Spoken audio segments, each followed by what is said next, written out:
এবার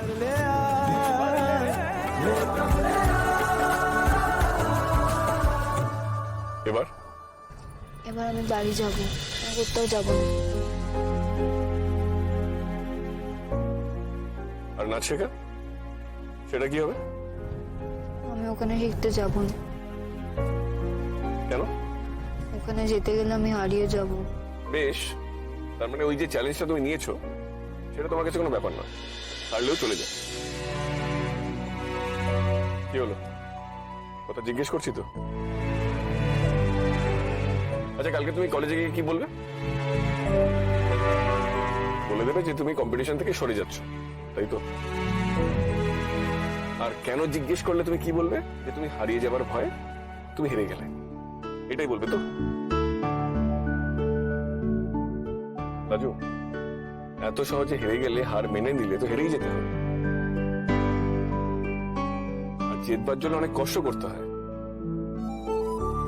আর তুমি নিজেই বলছো সকলে যেখানে 10 পেলে পাস করে সেখানে তোমাকে 15 পেতে হবে। তাহলে এত সহজে হার মানলেই চলবে কি করে? অনেক ফাইট করতে হবে,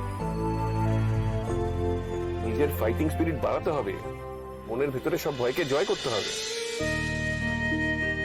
তুমি জাস্ট এইটুকুনি মাথায় রেখো যে তোমার হাতে একটা মোবাইল আছে, তুমি হারিয়ে যেতে পারো না। তুমি দেখেছো তো, ফোন দিয়ে খুঁজলে সব মুশকিল আসান করা যায়। আমি যদি আজকে নাও আসতে পারতাম, তুমি কিন্তু একটা ট্যাক্সি নিয়ে বাড়ি চলে আসতে পারতে। আচ্ছা, তোমাকে তো আমি সব শিখিয়ে দিয়েছি, তাও তুমি এতটা ভয় কেন পেলে বলো তো? কারণ তুমি ভাবা ছেড়ে দিয়েছিলে, তোমার মাথা কাজ করছিল না। তুমি তোমার মাথায় ভয়টাকে পেয়ে বসতে দিয়েছিলে। রাজু, এইভাবে কিন্তু এগোনো যাবে না। তোমাকে নিজের জায়গা করতে অনেক লড়াই জিততে হবে।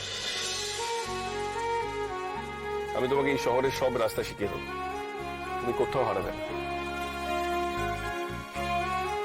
এটা কয়েকদিনের ব্যাপার, এটা তুমি সহজেই ওভারকাম করে দিতে পারবে।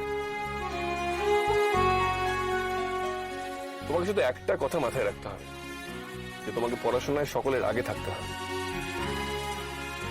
তোমাকে বড় ডাক্তার হতে হবে, তোমাকে চ্যালেঞ্জগুলো জিততে হবে। আর সবার প্রথমে এই নাচটা তোমাকে ঠিক করে সব থেকে ভালো করে করতে হবে।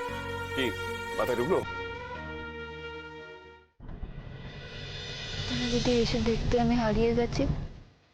কি আর হতো, ভাবলাম রাজু হারিয়ে যাওয়ার জন্য আমার কাছে এসেছিল।